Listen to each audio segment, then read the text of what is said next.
PB hits in a few hours, so I prepared a few camps so you don't feel lost in the new set of TFT.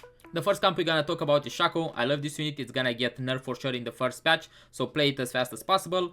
His passive gains 1.5 AD every time he kills someone, and his Kingpin bonus lets him teleport behind the enemy unit 4 hexes away, so pretty much if you kill a unit in the front line, you're gonna reach the enemy backliner very fast.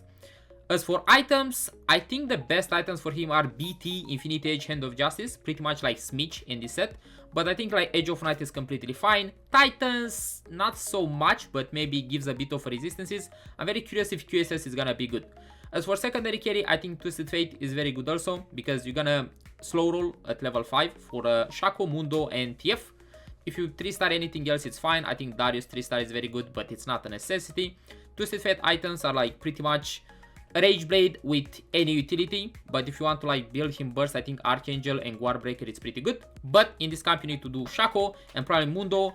I kind of get vibes of like family combined with a bit of Tristana, but for sure a good camp, you should play it. It's gonna be a lot of fun and it's gonna be very toxic if you play against it. Zed is the second camp I want to talk about. Pretty much is similar to Shaco, but he's a forecast, so a lot more expensive. He teleports after he throws a shuriken to the target where the shuriken ended, and after that he summons some shadows that deals damage. His synergies are kinda interesting though, because if you look at Zed, he's Cypher. Cypher is the loose streak synergy of this set, which you don't really wanna do with Zed, because it feels kinda weird. So we're gonna focus on Slayers, that gives him a lot of AD. And now looking at this trait, I think that Infinity Edge and Edge of Night for sure are mandatory, but maybe you can replace Bloodthirster with Hand of Justice.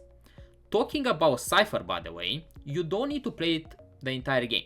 For those who don't know, you can cash out Cypher only at 3-3, 3-7, 4-3, and 4-7. So if you decide in a game to play Zed, you should have at 3-2, 3 Cyphers in. At 3-3 you cash out just for the bonus of AD, you get 25 AD just because you cash it out. And then when you play Zed, you have already that AD for him. But you should for sure give up Cypher once you hit better units like Renekton or other legendaries or anything else. We completed this camp with Divinicorp, but I'm pretty sure you can like optimize this camp with something else. I'm pretty sure that maybe for Slayer it's not mandatory, but for now it's very good. So I think for now, I think this is the best variation for Zed. For sure it's the easiest to play. Vertical Exotex, pretty much Zeri carry. It's like the old In Shadow Kaisa. I think her best items are Rage Blade, Dead Blade, and I think the third one is Flexible. But Hurricane is very interesting because I want to see if her clones can apply Hurricane as well. I don't think so, but it's gonna be interesting to see. You don't need to play 5 Exotex every game, but again, this is like the stable level 8 board, and it's easier to play this way, okay? So if you hit better units like legendaries, like Renekton and stuff like that, you can look to get some units out. But all these Exotech units are very, very good. For example, Mordekaiser, it's how is this unit in the game? He has like 125 stun on a 2 hex line. You have stun on Mordekaiser, you have Sejuani stun again, that it's AE, and you have another stun from Varus.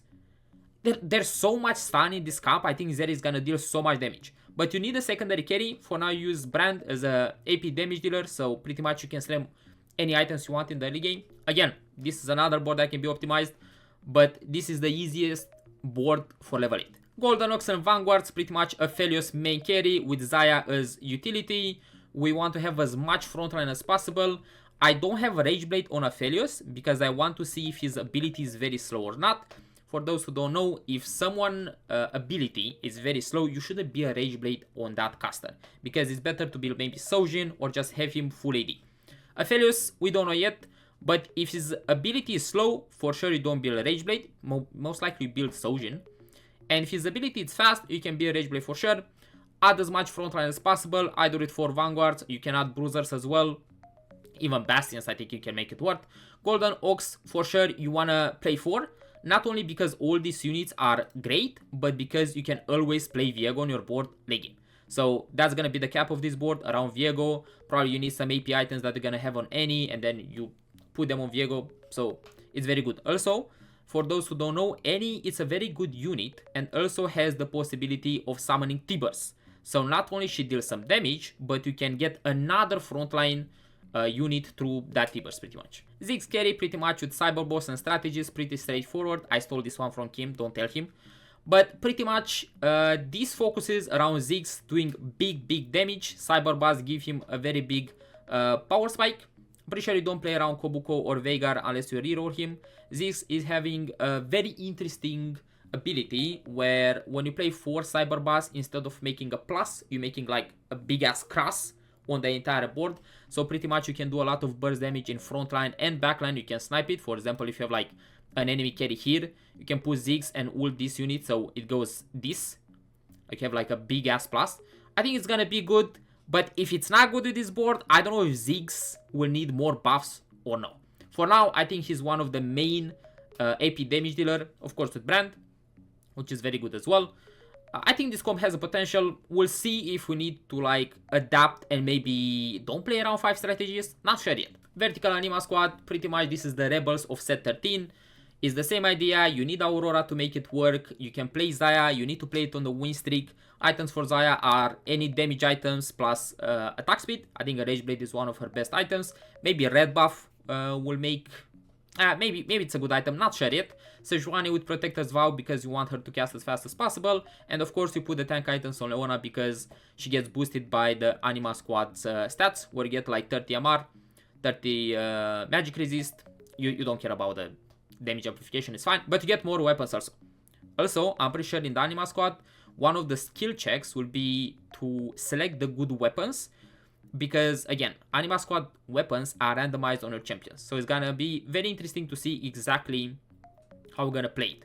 Also, Anima Squad is one of those comps where if you have a dummy with Anima Squad emblem from like a Mbessa encounter or something like that, you only need 1 spatula and level 9 to get 10 Anima Squad, which is gonna be probably the prismatic of this set, replacing the Rebels. The last comp of this video is Misfortune. Again, this is a pretty much a flex board. This Morgana unit is completely flexible. You can put anything that makes sense, but I think Dynamo with Divini Corp until level 9 is very good. You can play this version with a bunch of like random frontline units, or you can play with Vertical Syndicate because you want for sure the Syndicate Kingpin bonus for Misfortune.